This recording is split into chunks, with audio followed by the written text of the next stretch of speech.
The release of Bonelab brought around many things. A new game, internet disagreements, but most importantly a bunch of pretty insane mods.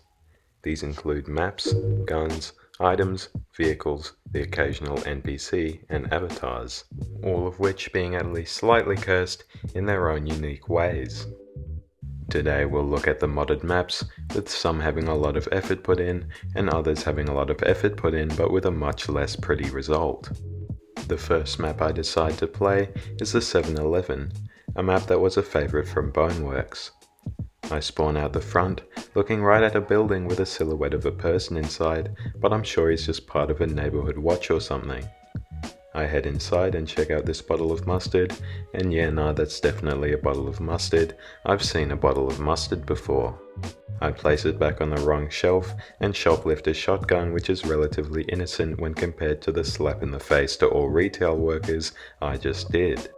There doesn't seem to be any workers or cashiers around though, which probably means the store is closed and I'm now trespassing.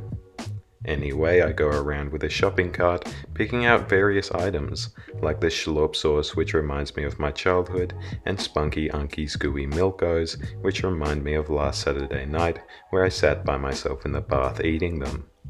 Obviously I didn't have the water on, or else that would be pretty sad, like who even does that, you'd ruin your clothes.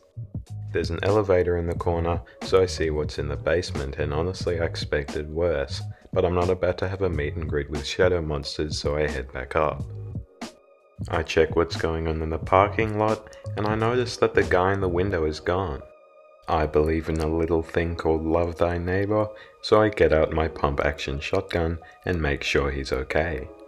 Inside the building he's nowhere to be found, but what I do find are bloodstains and a really nice view. I safely make my way to the ground and spawn in this cheeky fella called Arthur Ford because I'm lonely, and get off on the right foot by aggressively shining a light into his eyes. I also spawn in a peasant woman and she starts attacking me, but Arthur comes in to help because he's that loyal. He delivers the knockout blow and emotes because of course he would. I use a Nimbus gun to look around for hidden rooms, and I find an empty one with a carpet and an oddity emporium which gives a nauseating view into space. At that point I'm pretty satisfied with my shopping experience, so I say goodbye to Arthur and head home with the shopping cart behind me because I was scammed at the dealership and walked away with 0 boot space. The next map I played was called Bone Day 2 Bank Robber. The mod.io page promised 4 different plans to execute and bad voice acting, so I was already excited. The first one I did was Plan C, where I had to break into the manager's office and then escort him to the vault for him to unlock it for me. I then had to escape by boat, all while way too many Omni projectors scattered the halls. Plan number B involved sneaking through the overside vents in the toilet, avoiding lasers and stuff to get to the employee change rooms. I then yoinked a guard uniform and got another guard to open the vault door for me. Plan A was one where I went underneath the bank and blew open the vault door from the outside. The bomb was too large, however, and we get mistaken for terrorists. I wish I was joking. The tunnel also collapsed behind me, so I had to fight through the bank to the roof where there was a helicopter waiting, all while my game lagged because of all the NPCs the modder spawned in. I didn't play Plan D because I leave in-depth reviews to the professionals, as if I ever started doing this seriously then I'd put them out of business. The final map I decided to play was called BL_Nightclub, and yeah, they're doing the Gmod thing. The modder tells me over the radio that I have to get in there and take revenge, rest in peace voice acting.